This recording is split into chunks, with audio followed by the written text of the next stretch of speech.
The forgotten war machine, the StuG III, was never meant to be famous. It wasn't designed to survive. Yet, it became one of the most lethal German weapons in World War II, all while being cast aside by both its creators and history. It was June 1942 when the Germans, desperate for an answer to the massive Soviet T-34, faced a dilemma. They needed something quick, something effective, something that didn't need to compete with the massive tanks the Soviets were producing. The StuG III, originally designed as an assault gun to destroy bunkers and pillboxes, was repurposed. Stripped of its turret, its sole purpose was to act as a mobile artillery piece, an easy-to-produce vehicle that could give German forces an edge. Little did they know, the StuG III would soon be thrust into the most brutal combat of the war. In the early months of Operation Barbarossa, the StuG III didn't stand out. But as the Germans advanced into Soviet territory, they encountered a new kind of enemy, the T-34 tank. Its sloped armor and high-velocity gun were a serious threat to German forces. The StuG III, initially meant for supporting infantry, now found itself in desperate battles with Soviet tanks. Its design was simple. The vehicle's chassis was taken from the Panzer III, and instead of a rotating turret, it housed a short-barreled 75mm gun. But with a lack of proper training for the crew, who were originally artillerymen, it became clear that these crews weren't meant for tank duels.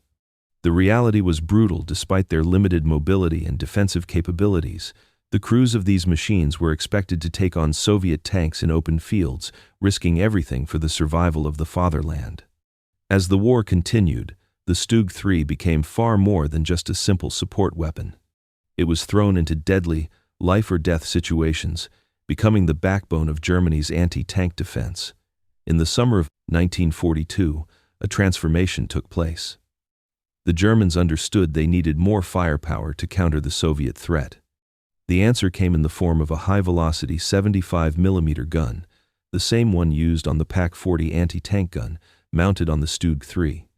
The vehicle's newfound lethality made it one of the most feared tank destroyers on the Eastern Front. But it wasn't perfect.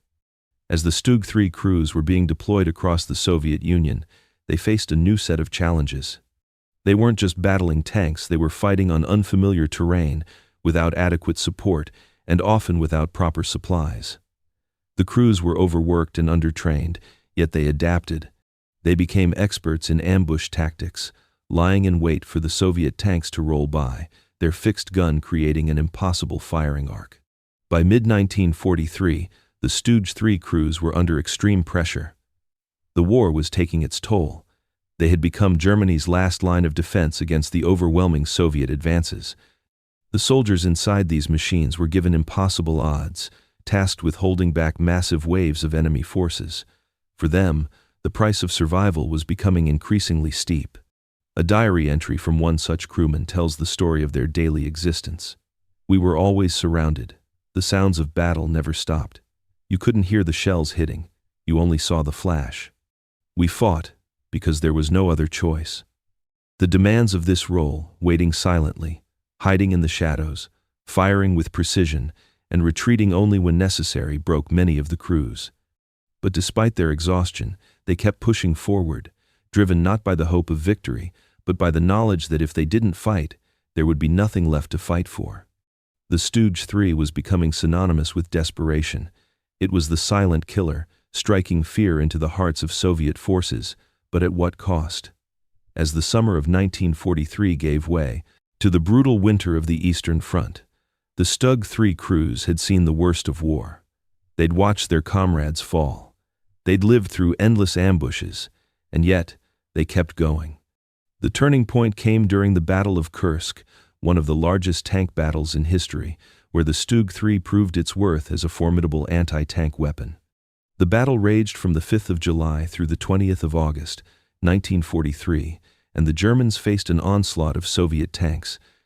For the crews of the StuG III, the task was clear: destroy the Soviet tanks before they could overrun the German positions. It was a deadly game of cat and mouse, where every shot counted, and every moment could be their last. With their low profiles and ability to hide in terrain, the StuG III seconds ambushed Soviet tank formations, picking off targets one by one. Yet the price of each victory was steep. The crews had to be perfect, or they wouldn't survive. Many didn't.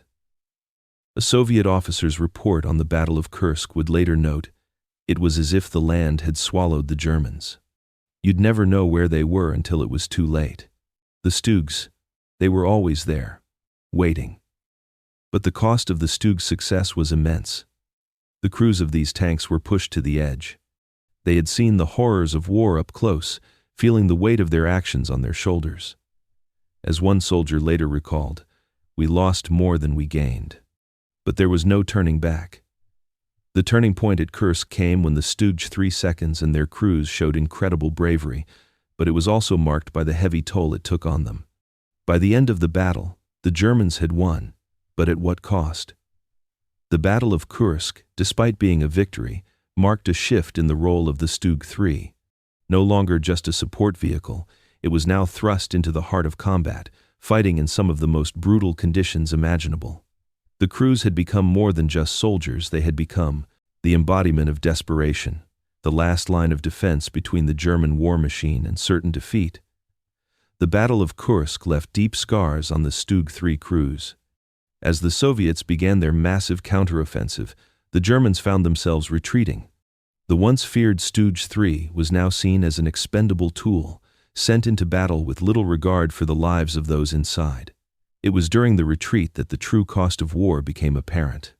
Crews who had once fought alongside each other, relying on their unity, were now left to fend for themselves.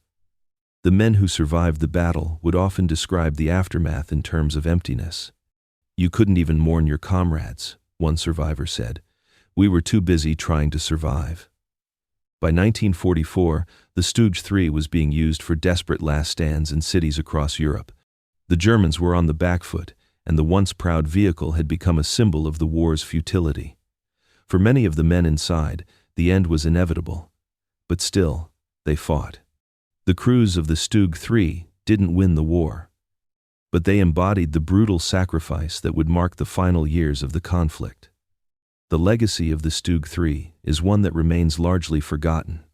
Unlike the iconic tanks of World War II, the StuG III was never celebrated.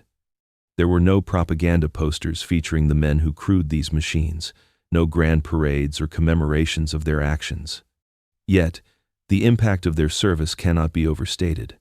The StuG III became a symbol of industrialized death. It was a machine born of necessity, built to fill a gap in Germany's military strategy. But it quickly became a symbol of sacrifice. These vehicles were never meant to fight tanks in open battle, yet they did so with deadly efficiency. The crews inside them were often exhausted, underfed, and overworked. Many were barely trained, yet they adapted to the demands of battle. By the end of the war, only a small fraction of the original StuG III remained operational. Of the over 10,000 vehicles produced, fewer than 1,500 were still in use by 1945. The rest had been destroyed, abandoned, or captured. The men who crewed these vehicles became some of the most uncelebrated soldiers of the war. Many were left to fade into history, their stories lost to time. But for the men who survived, the memory of the StuG III lives on. Their sacrifice is not forgotten, though their names rarely appear in the history books. The StuG III was not just a tank destroyer, it was the backbone of Germany's last line of defense. And in the quiet after the war, it was the crews of these vehicles who paid the highest price.